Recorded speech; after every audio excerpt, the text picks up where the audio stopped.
కన్నులు పడినట్టి తటాకములు కూల్చాడు పైన ఇప్పుడు విటు కూల్చిన కనపడు కల్లోలములు భయము భూమి వనపాలు చిత్తగించే పలాయనం పైన ఇప్పుడు విటు కూల్చిన కనపడు కల్లోలములు భయము భూమి వనపాలు చిత్తగించే పలాయనం మారుని ధ్వంసం చేసి రావణు ఈ వనమును మనవపాలు ఘటనలను వానమే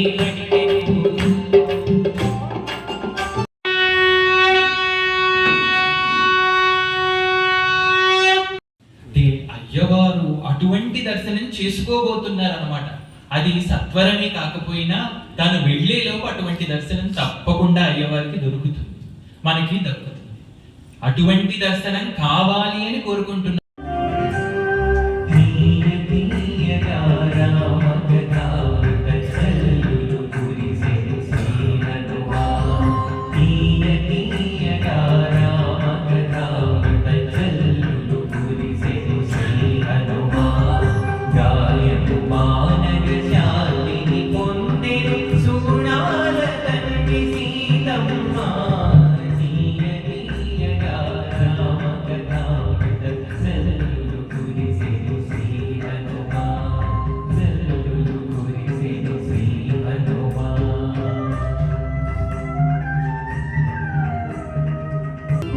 అమ్మకు ప్రియమో మైథిలి ప్రాకృత భాషలు మదిలో ఎంచుకుని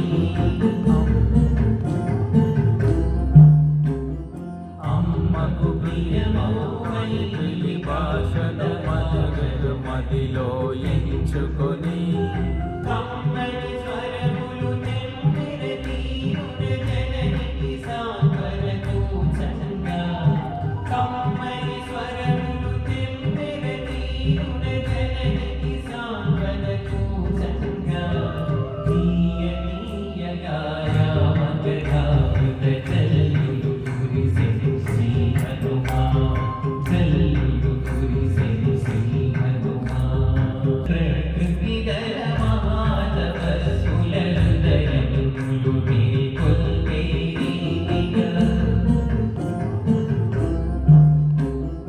రస ప్రకృతి గల మహాతపస్సుల హృదయములు మేల్కొల్పే రీతిగా రస విహీనులకు రాక్షస కోటులు మొత్తు నిద్రలో మునిగే రీతిగా రస విహీనులకు రాక్షస కోటులు మొత్తు నిద్రలో మునిగే రీతిగా తీయ తీయగా రామకథామృత జల్లులు కురిసెను శ్రీ హనుమా జల్లులు కురిసెను శ్రీ హనుమా సీమలో గళమెత్తి పాడు సుందర సుస్వర కంఠుని వలె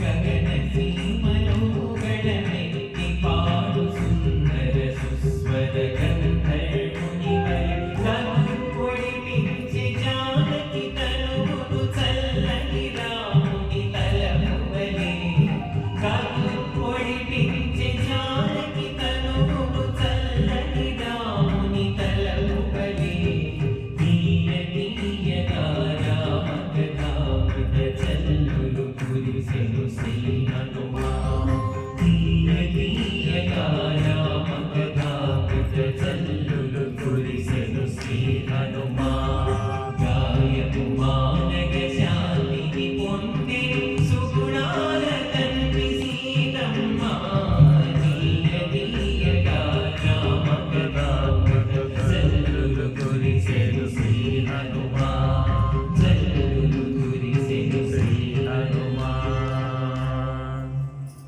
అమ్మవారి మనస్సు మొత్తానికి శాంతించింది.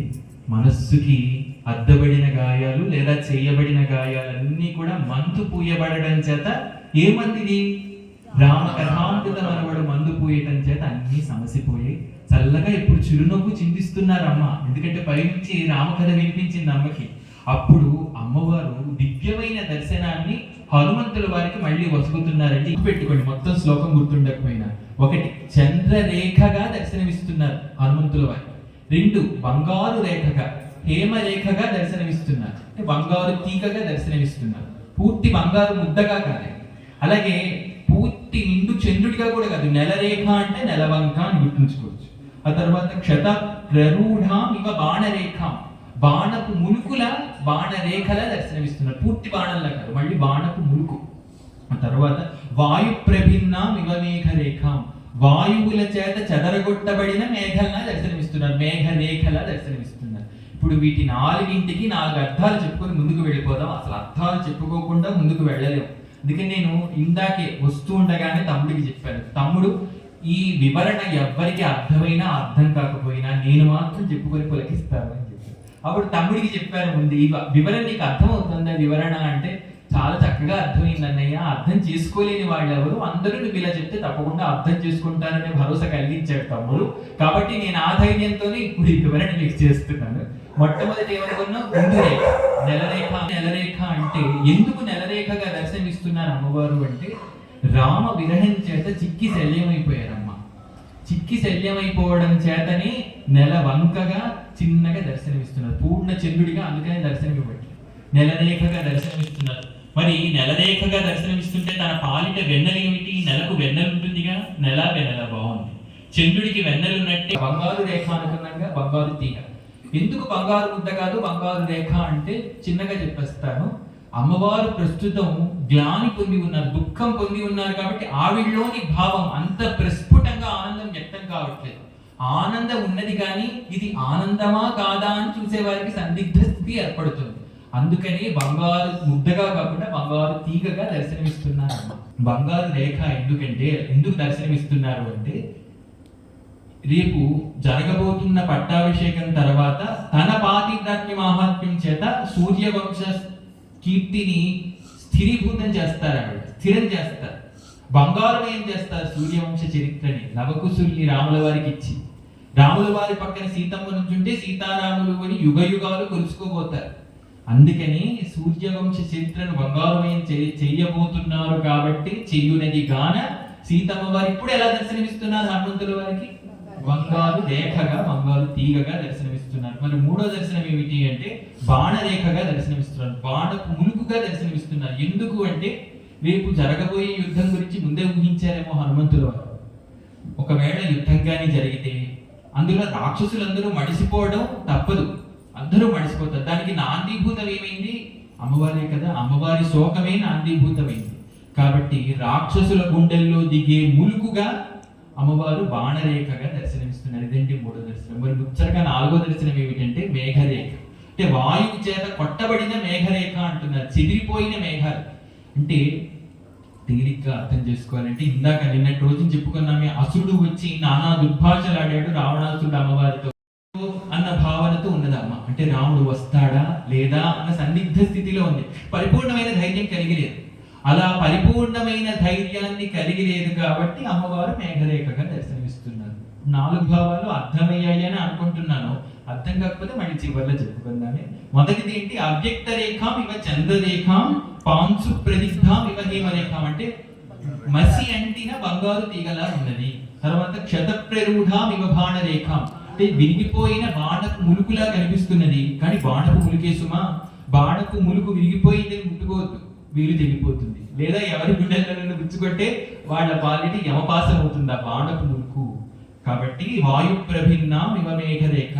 ఈ రోజు వాయు ప్రభిన్నైంది, రేపు ఈ వాయుసూనుడే ఆవిడ్ని తీసుకువెళ్ళి చక్కగా రాముల వారి చెంత కూర్చోబెట్టి రామ ఇదిగో సీత అనబోతున్నారు. లేదా రామ ఇదిగో సీతమ్మ వారి వచనాలు వెంటనే వెళ్ళాలి సుమా, సీతమ్మ వారిని రక్షించాలి సుమా, ఆవిడ నీ కోసం ఎదురు చూస్తున్నారు సుమా అనగానే ఆవిడ అప్పుడు వాయు ప్రభిన్న, కానీ ఇప్పుడు వాయుసూనుడి చేత పరీక్షింపబడింది అవుతుంది. ఇలా మనం అర్థం చేసుకుంటే చాలా రమణీయంగా ఉంది ఈ శ్లోకం అంతా. మరి ఒక్కసారి ఆ పాట కూడా వినేద్దామండి. అశోక వనమున సీతారూపము అశ్రాంత దీక్ష గది యొక్క అర్థం. అసలు దీక్ష అంటే ఏమిటంటే, అప్పుడు సీతమ్మ వారిని చూస్తే ఇదా దీక్ష అనిపిస్తుంది. ఆవిడ ఏ దీక్షలో ఉన్నారండి ప్రస్తుతం? కరెక్ట్, నేను అదే అన్నాను కదా, మీరు దానికంటే ముందన్నారు రామదీక్షితురాలే ఉన్నారు. అసలు అలా చేయాలండి రామదీక్ష. అలా చేస్తే ఏ రాముడు కదిలినాడండి? అలా కాకుండా రాముడు వస్తాడా లేదా అని మొదటి నుంచే సందేహం పెట్టుకొని వ్రతము దీక్షో పూజ చేస్తే ఇప్పుడు రాముడు ఇంకేమొస్తాడు, వీళ్ళకి నేను రాకపోతే ఎంత వస్తే ఎంత అనుకుంటాడు రాముడు. అలా కాకుండా నేను ఏ కష్టంలో ఉన్నా రాముల వారి పట్ల ప్రీతిని విడవబోను అనే గట్టి దృఢమైన సంకల్పాన్ని ఎప్పుడైతే జీవుడు మనస్సులో కలిగి ఉంటాడో అప్పుడు రాముడితో సహా యుద్ధంతో కూడా కలిగి వస్తాయి.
చిందేడి పరితాపము గోప్యం గడెందము లోపల దాచదే ధరణి జను.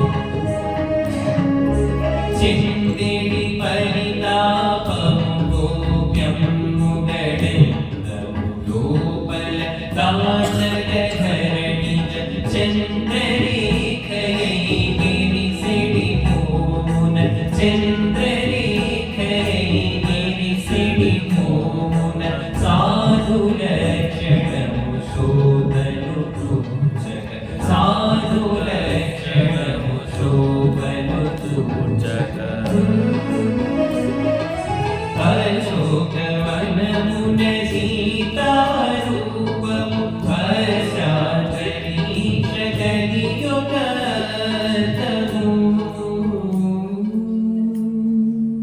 వసనము బలిన మగమయ్యో పగ అశోకవనమున సీతారూపము అశ్రాంత దీక్ష కలియుగము. చివరి చందన నా పేరు గట్టు ఒకసారి ఎనుతను విమతుల నుండి తారక్షించెను రామనామమే ఆదిత్యనుతను విమతుల నుండి తారక్షించెను కామాతురుడౌ రాక్షసేంద్రునకు భామసీతయే మరణ శాసనము. అశోకవనమున సీతారూపము అశ్రాంత దీక్ష కలియుగము.